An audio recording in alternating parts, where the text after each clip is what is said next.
창세기 4장에 보면은 가인과 아벨의 그 얘기가 나와요.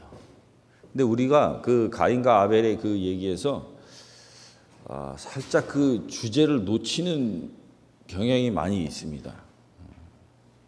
이건 순전히 제 생각이에요. 그러니까 우리가 그 성경적으로 보면서 뭐가 제일 먼저 떠오릅니까? 뭐 최초의 살인자 아우의 저거를 탐내서 한 살인에 대해서만 생각을 해요. 근데 사실은 그 가인과 아벨의 얘기에서 중요한 우리가 놓치고 있는 것은 하나님이 어떤 분이냐는 거예요. 살인자잖아요. 살인자. 최초의 살인자를 어떻게 취급하시는가, 이런 거는 살짝 잊어버리는 경향이 있어요. 사실은 그 주제를 이렇게 보면은 정작 중요한 거는 그 가인의 살인에서 나타난 하나님의 사랑이에요. 그걸 잊어버리는 경향이 있어요. 그 가인이 불평을 합니다. 살인자 주제에 불평을 해요. 하나님, 내가 이거 내가 어떻게 살아갑니까? 이거. 우리 그런 불평 가끔 많이 하잖아요. 거기에서 나타난 하나님의 사랑을 우리가 간과하고 있다는 거죠. 이 살인자가 중요한 것이 아니고 이 살인자마저 취급하시는 하나님의 마음을 우리가 잊어버리고 있다는 얘기입니다. 또 창세기 3장에 보면은 사단에 불순종하는 모습이 나와요. 그리고 그 사단이 불순종하는 것에 대한 하나님의 심판이 나타납니다. 창세기 2절부터 4절 한번 보겠습니다. 창세기 2절부터 4절에 보면은 그 주제가, 그 내용이 그 사단의 본질에 대해서 나타나요. 우리 창세기 성경절을 바꿔주시겠습니까? 창세기 3장 2절로 4절 보면은 사단이 어떤 사람인가? 여자가 뱀에게 말하되 동산 나무의 실과를 우리가 먹을 수 있느냐? 쭉 나오잖아요. 근데 우리 이런 얘기 평소에 많이 들어봐요. 그죠? 주위에 이 사단의 본질은 뭐예요? 사단의 한마디로 딱 얘기하면 사단의 하는 일이 뭐예요? 세 글자로 한번 해보세요. 세 글자로. 쉽잖아요. 사기꾼이에요. 사기꾼. 쉽게 말하면. 우리 가끔 신문이나 지상에서 이런 얘기들 많이 들어요. 얼마를 투자하면 얼마를 벌 수 있게 하겠다. 근데 이게 현실적으로는 가능하지만은 이거는 세상에 그 사람의 물력에 있어서는 도저히 이루어질 수 없는 얘기예요. 공짜로 누구 퍼줄 수 있는 사람은 아무도 없어요. 사단의 본질이 나오는 거예요. 여기서 이게 홀리는 자예요. 홀리는 자. 근데 우리가 사실 그 성경을 보면은 솔직히 어떤 마음이 제일 먼저 들어요? 우리 마음이 막막하잖아요. 우리가 이걸 다 따라갈 수 없는 그 현실의 장벽에 부닥치는 것입니다. 근데 하나님은 분명히 말씀하셨어요. 마태복음 3장 16절에 그렇게 기억하고 계시면 안 됩니다. 요한복음 3장 16절에 분명히 뭐예요? 믿는 자마다 조건이 없잖아요. 하나님이 세상을 이처럼 사랑하사 독생자를 주셨으니 이는 저를 믿는 자마다. 조건이 하나예요. 하나. 그죠? 독생자를 주신 것도 하나님이고 영생을 얻게 하려고 하는 것도 하나님이고 우리에게 요구하는 건 뭐예요? 믿는 거예요. 믿는 거예요. 근데 우리는 항상 얘기를 하면서 자꾸 하나님의 어두운 면만 자꾸 보려고 그래요.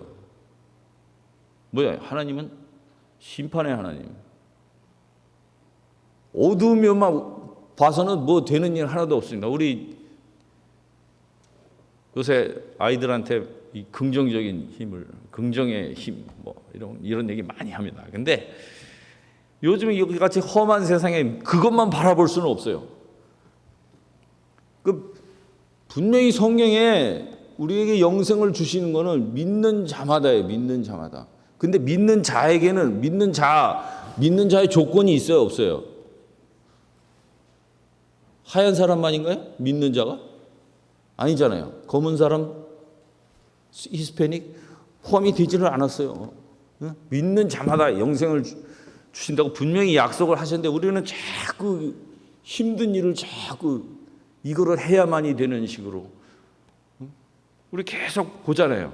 유대인들이 그 자기네 그 유전이 뭡니까? 유전이 자기네 그 개인적인 그 법칙에 우리가 생각하고 있는 거 그런 거를 자꾸 우선을 하게 우리 마음속에 심어주는 사람이 누구예요? 사람이 아니죠. 여기서 오늘 제목에 딴 그예요.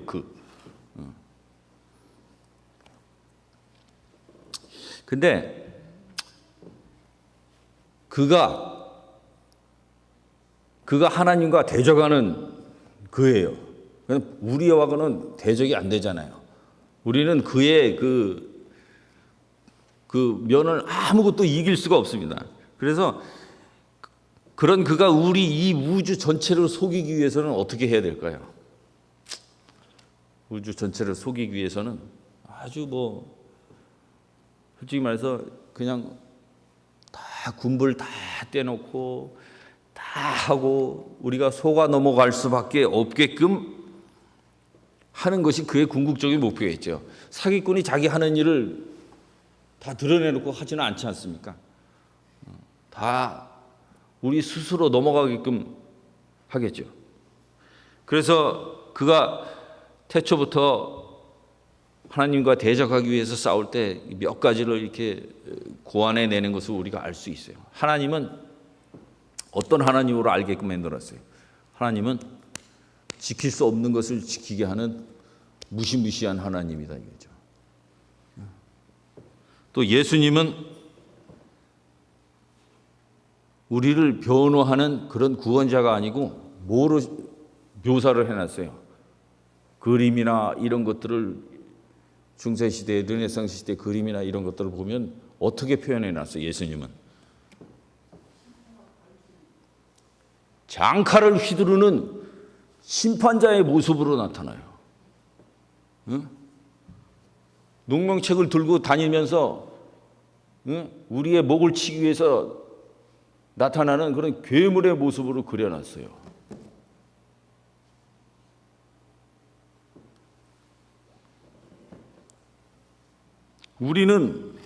우리들의 마음은 또 어떻게 또 변화를 시켜놨을까요? 아주 그냥 머리를 복잡하게 만들어 놨겠죠. 그래서 어떻게 하게? 스스로 포기하게 만듭니다. 스스로 포기하게. 이 사람은 내가 생각하는 쪽으로만 생각하는 경향이 있어요. 그 뇌 전문가들이 하는 얘기가 그거예요. 바로 스쳐 지나가는 것도 나와 상관이 없으면 기억을 못하게끔 만들어요. 우리가 마술사의 그 묘기를 이길 수 있다고 생각하세요? 제가 얼마 전에 다큐멘터리를 봤는데 한 마술사가 한 사람한테 한 신사예요. 한 신사한테 모르는 사람입니다. 다가가서 내가 지금부터 당신의 물건을 훔치겠습니다. 얘기를 합니다. 그럼 이 사람이 긴장을 하겠죠? 그런데 이 마술사의 현란한 솜씨에 머플러, 지갑, 심지어는 이 벨트까지 뺏겨요. 허리에 차고 있는 벨트까지. 여러분 이게 현실이에요. 우리는 알 수가 없는 겁니다. 그렇게 우리를 만들어놔서 뭐예요? 스스로 포기하게끔 하는 게 최고의 전략이겠죠.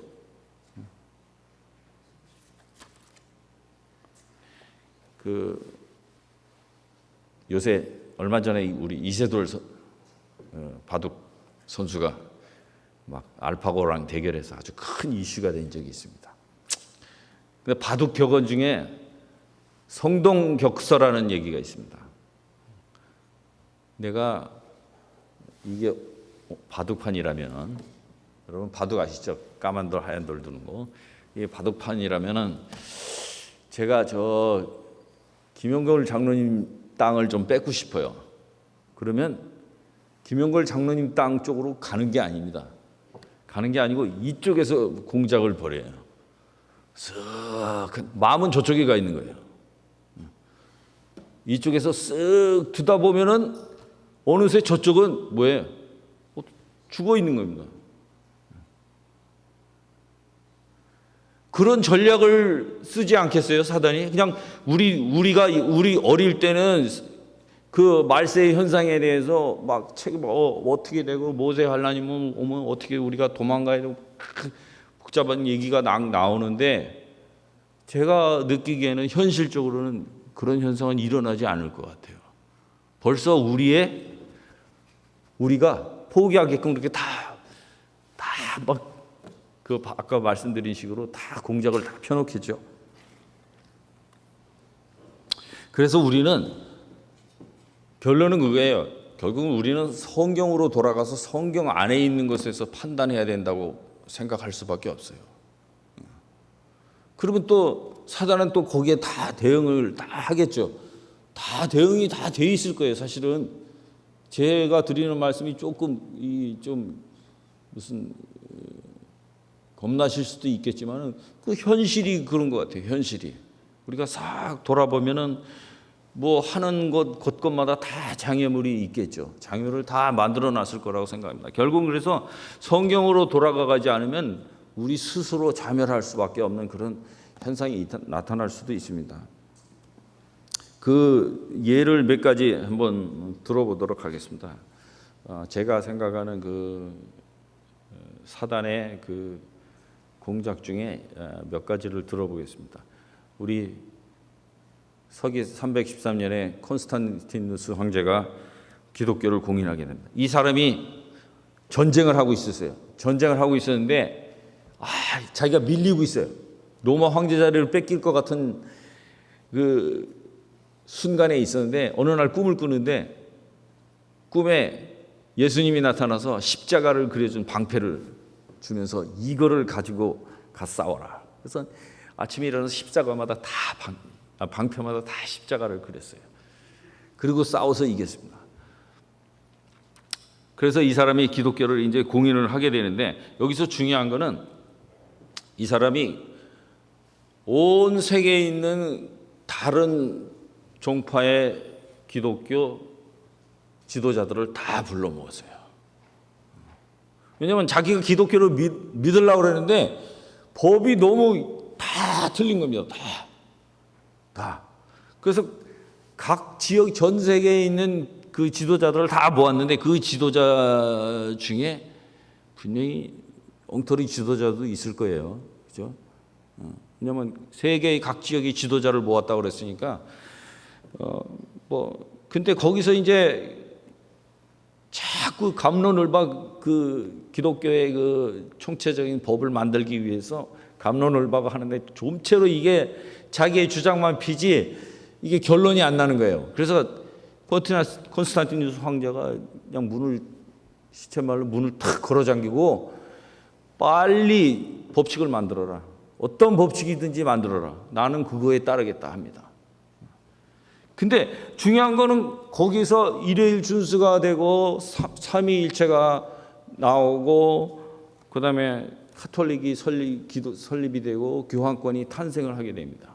근데 그 회의에서 중요한 거는 이 지도자들의 자신들의 갖고 있는 유전으로 자신들의 갖고 있는 그 자신들의 종파에서 갖고 있는 그런 생각대로 협의를 한 거지 이 성경을 들이대고 한 건 아니에요. 그러니까 살짝 변질이 됐잖아요. 그죠? 살짝이 아니고 일단 시작부터 틀렸기 때문에 완전히 뒤틀어진 겁니다. 근데 요즘 그거를 따르지 않으면은 이단이 되고 있는 거예요. 얼마나 이 현실적으로 보면 이 무서운 현실이에요. 그거를 안 따르면 무조건 이단이에요. 좀 그렇게 돼 있습니다. 그래서 나온 교황권에 대해서 사람들이 성경책에 나오죠. 기이 여겨서 그를 따르더라.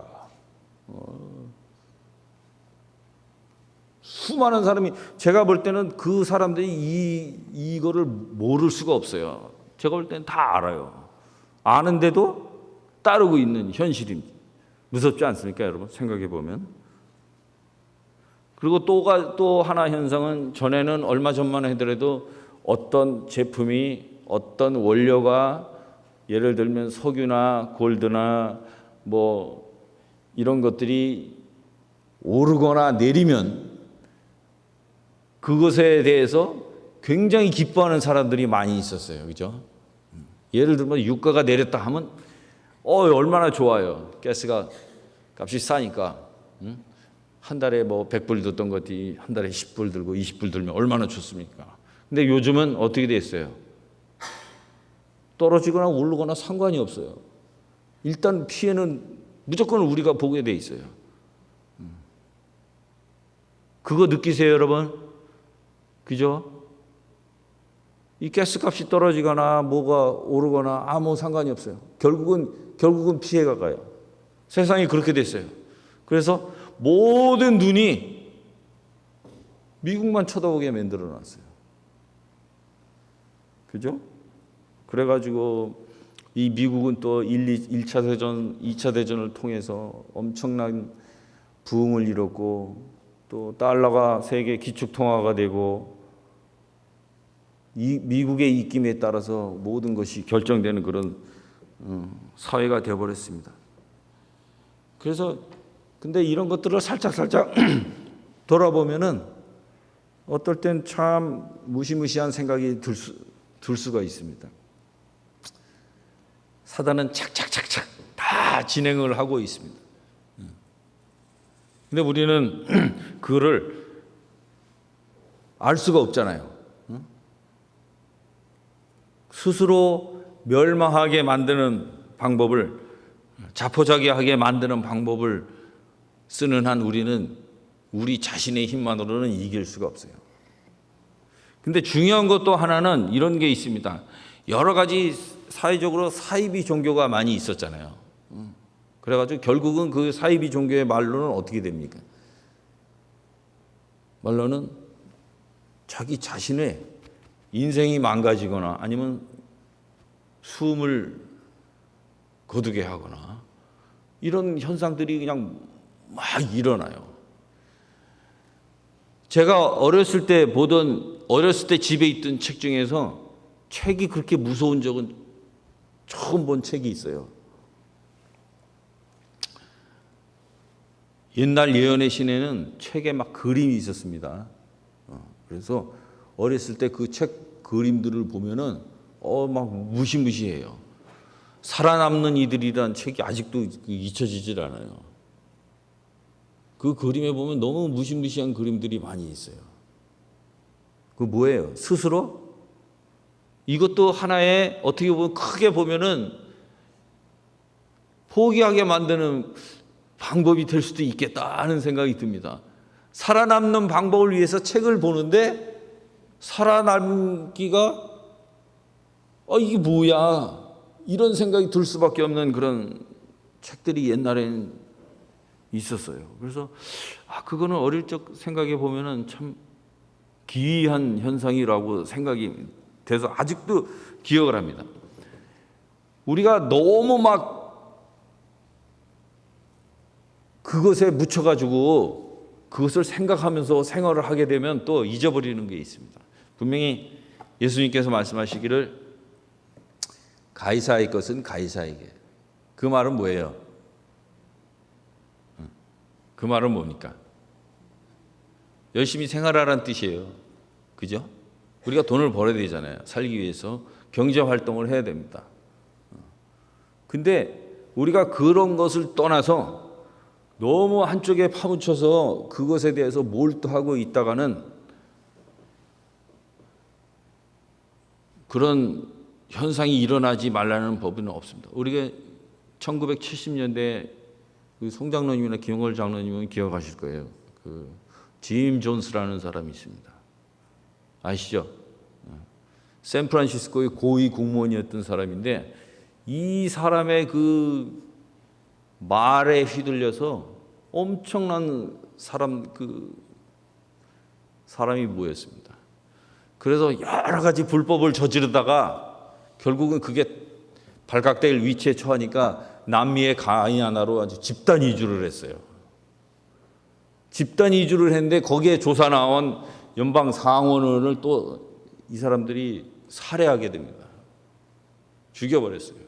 그래서 자기의 죄가 들통날까 봐 자살을 하게 됩니다. 나만 죽는 게 아니에요. 상대방을 이렇게 하면서 결국은 자기네들이 만든 독약으로 전부 900여 명이나 되는 많은 사람들이. 근데 그 사람들이 똑똑한 사람들이었을까요? 아니었을까요? 너무나 이 똑똑한 사람들인데 사회 현상이나 이런 것들에 대해서 좀 보는 눈이 없거나 잘못 생각하게 되거나 여러 가지 그 일들이 있겠지만은 아무튼 희한하지 않습니까? 900여 명이나 되는 사람이 어떻게 그렇게 한꺼번에 죽을 수가 있을까요? 잘못하면 한편에서 이렇게 동조가 일어나게 되면 사람은 계속 그렇게 따라가게 돼 있어요. 뱀이 하와에게 자, 사과를 먹으라 하고 그러면 하와가 또 아담한테 얘기했어요. 그죠? 아담도 여러 가지 그게 이유는 있겠지만 따라갔지 않습니까? 그래서 사람은 자꾸 따라가요. 약하기 때문에 돌멩이를 세워놓고 나무 밑에 물을 떠놓고 사람은 항상 뭐에 대해 경배를 하게 돼 있어요. 그것에 대해서 의지하게끔 돼 있어요. 연약한 존재이기 때문에 사람이 그렇게 하게 돼 있습니다. 문제는 우리가 아까 말씀드린 요한복음 3장 16절을 절대로 간과를 하면 안 돼요. 하나님께서는 분명히 자, 그러면 한번 봅시다. 창세기 1장 27절에 우리를 어떻게 창조했을까요? 우리를 우리 형상으로 만들자고 나오죠. 그죠? 그러면 하나님이 우리가 보지는 못하고 알지는 못하지만 우리랑 비슷할 거란 말이에요. 어이 이쁘지 아니할 수 있겠습니까? 그죠? 분명히 그렇게 창조를 하셨다고 그랬어요. 그죠? 그리고 요한복음 3장 16절에 분명히 믿기만 하면 여러 조건이 없어요. 조건이 없습니다. 그리고 역사적으로나 성경에도 나와 있지만 역사적으로나 모든 것을 보면 분명히 환난의 때에 처할 수 있는 방법을 가르쳐 주셨어요. 우리 도망갈 때가 안식일이 되지 않게 기도하라. 물론 간단한 그 성경 그런 말 있지만은 보면은 역사적으로 보면 유대인들 많이 피해를 봤어요. 그죠? 1500년대 스페인에서 또 가까이는 히틀러에게서 근데 어느 순간 갑자기 닥치지는 않았어요. 모든 일이. 분명히 여러 가지 징조가 있었어요. 도망갈 수 있는 기회가 있었단 말이에요. 그런 거를 면밀히 살펴보면은 우리는 승리할 수밖에 없는 존재가 됩니다. 분명히 사단과 간단하게 한번 생각해 봅시다. 우리하고 사단하고 싸우면 우린 지죠. 제가 장군이하고 싸우면 제가 백전백승입니다. 마찬가지예요.